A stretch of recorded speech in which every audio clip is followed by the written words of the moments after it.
on top of Mount Sinai, he wanted to know what to go down and say to the people, tell them what his name was. And he said, I am that I am. I am that I am. Okay? And he said, all right, but, I'll tell them that, but can I at least see what you look like? And he said, no. No one can look upon me and live. You can only see the back side of me. So I'm telling you that in this house, you get to meet your Maker face to face and live. But you can't take you in there. That's the Holy of Holies. You cannot take you in there. You will die. When Jesus said you must be born again? That is this house right here. Okay, this house right here, this is your false gods and your mountain to climb.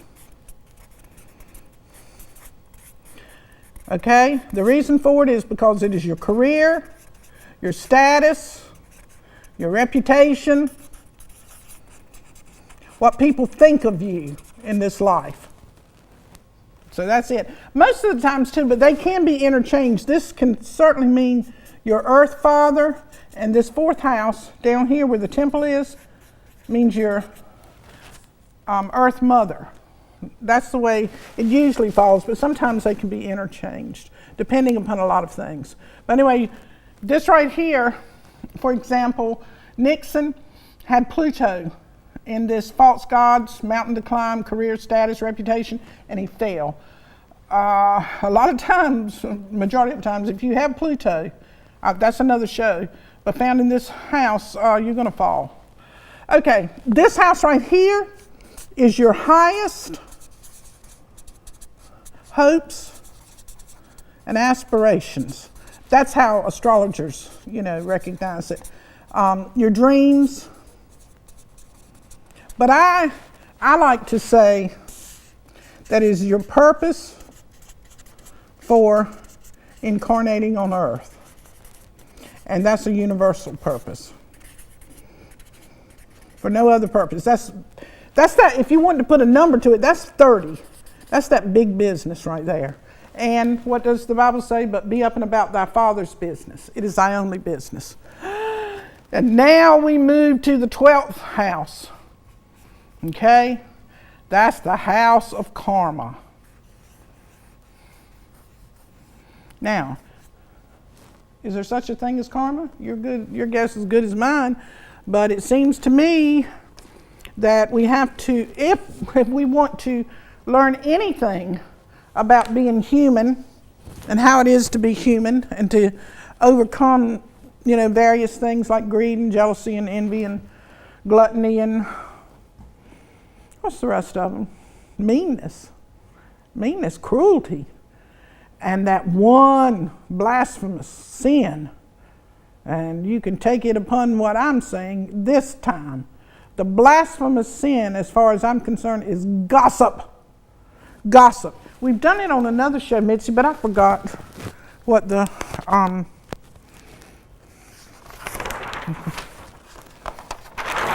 patterns. We'll get to those patterns. Okay, gossip.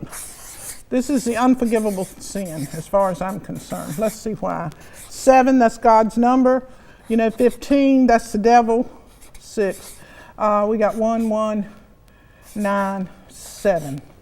Starts with 7 and ends with 7. I mean, could that be any more clearer? Huh? I think, and what is 24? Music that we have, that we know instantaneously when we have slandered somebody. We know it. We know when we're engaging in a conversation that does nothing but disrobe some unflattering things about somebody or spreading, it's just, we know it because we have this divine music that's in us that tells us to shut the F up. Keep your mouth shut. What are you doing this for?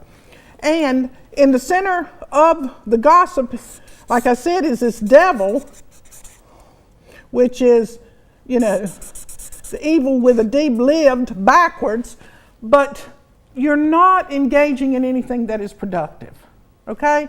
And if you follow that, the leaning and the luring of that supposed devil, then he's going to show you, he is going to show you, if he was a real person or a real anything, that what you're doing is out of harmony with that which is divine. That's his job.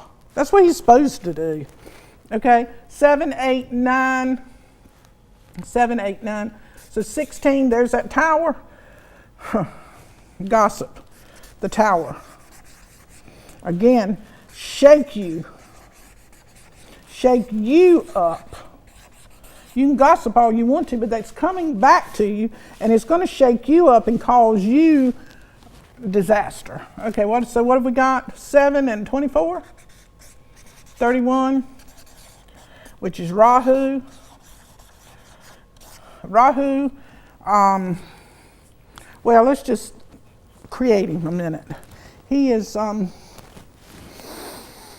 that force of a tornado that just comes in and just makes everything around you unbearable, and then makes you feel responsible for it and guilty. Or he can do the same thing. He can make you feel so vain and proud that you have done something, that you have revealed some secret that was necessary, like calling up some woman and telling her her husband is having an affair. See, Rahu would be the one to tell you that you've done a good thing. You have not done a good thing. What was your motivation in doing it? You could care nothing for her unhappiness and sorrow. You say, no, she needs to be freed. Life will free her, or life will bind her. That is not your call, your judgment call, or for you to interfere in universal justice. Okay? Now, what are we going to do? We could, what books do I have up here? Oh, I haven't even pulled a paper. My goodness. Well, shoot. Knocked all them out, Mitzi. Oh, let's see. We're going to get one of these. All right. Let's just make it interesting. I'll pull them all out and see which one I want to get. Which one do I want to get? All right. These will be the Bible verses. So I'm just going to spread them all out and try to get one that I haven't pulled. And that would be one that's, well, that one seems to be sticking up right there. Let's see. Okay. I hear you. Go ahead and talk about it. Talking about Rahu and how if you gossip and engage in it, and how the tower will shake you up, and how with your high and mighty attitudes of virtue and morality will disrobe you. Here's what this little paper said from 2 Kings. Check it out for yourself. 2 Kings, what? 6:16. Let me just, this right here, this little tower right here is 16. And this little here, right here, is 6. 16. How could that have happened, Missy? Could it happen? So, this is about gossip. This pen writes right, Missy.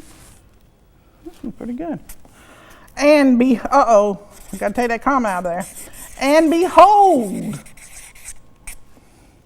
the mountains.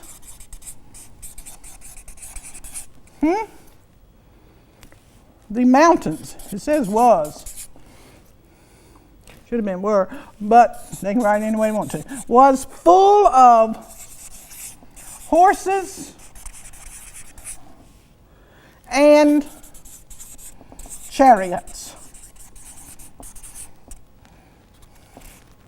And behold, the mountains were full of horses and chariots.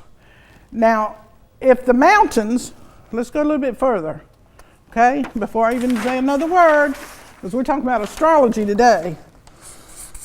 The mountains, okay, 4, 6, 3, 5, 2, 1, 9, 5, 1. So we got a 10, 19, 20, you know it. You know it. 9, 11. All right, Mitzi, look, 4, 5, 11, 16. I think that's the tower again, isn't it? The tower in them there hills. 16. That 20, what is it? Mother, father, child, lords of light. Okay?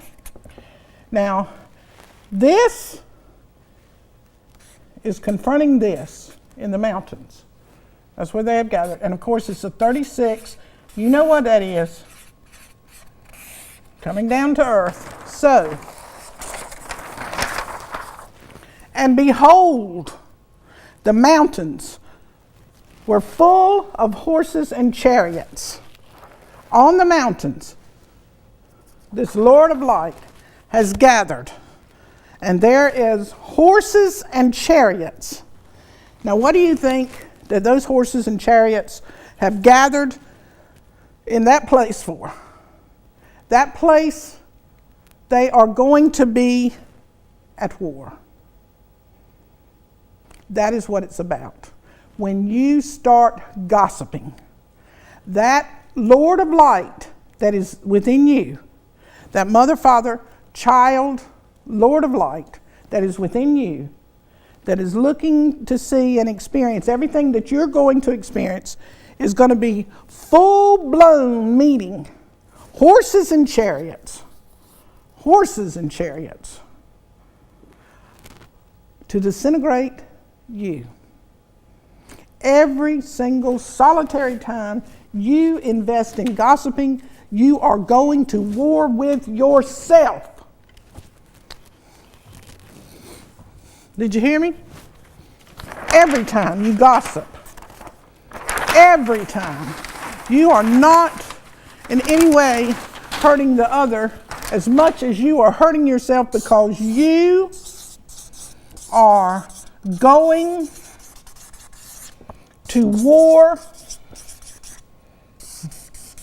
Let me make it war. Let me make it war. You are going to war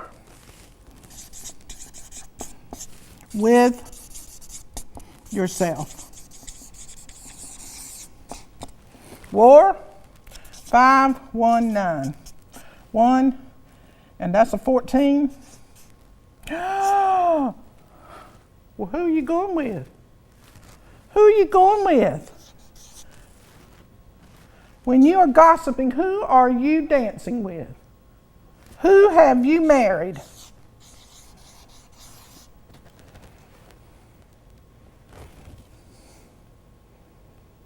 And he's bringing all of his horses and chariots to add to that part of yourself that has nothing to do with the light, with why you're here. And I mean, overcoming it. You're going to meet it and overcome it.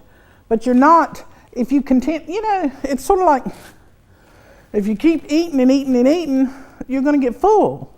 And there's no place. So if you fill yourself up, I'm going to use that word devil, but you fill yourself up on these devilish ideas and ways of action, meaning gossip, and you fill it up and fill it up and fill it up, and it's so natural to you, you wouldn't be able to say a kind thing if you wanted to.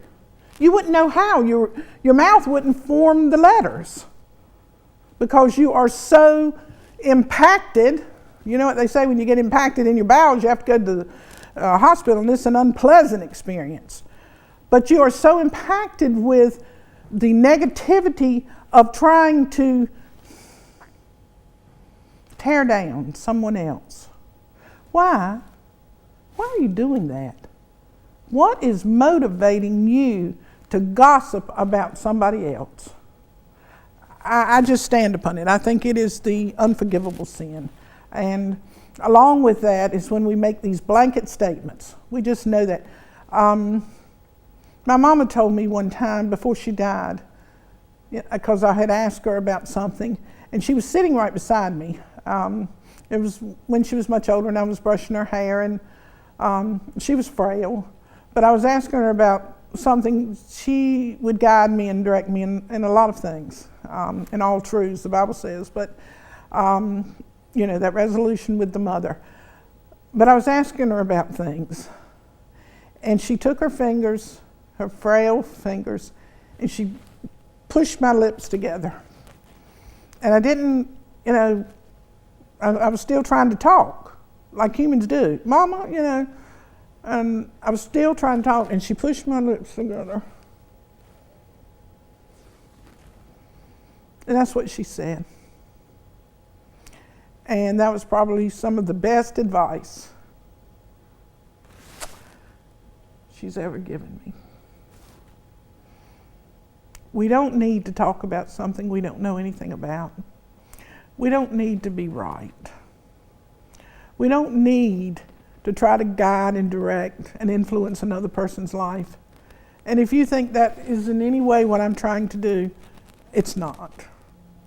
I love this stuff so much. I say it all the time, and I'm learning, and when I say it, I'm getting it just like you.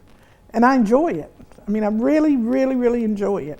And so it brings me closer, maybe, to that photonic place where we're able to see more.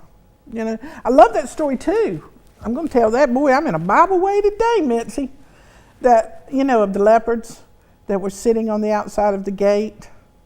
And people had been thronging Jesus all day long because, he moved through his villages quietly. He didn't want anybody to know what he was doing. He was not, look at me, look at me, look at me. That's some of that gossiping going on in reverse. But anyway, he had stopped by them, two of them. They were leopards, and I've never seen a leopard. We've heard about how ghastly their sores are. But one of them was blind. And he walked by, and Jesus touched his eyes, and he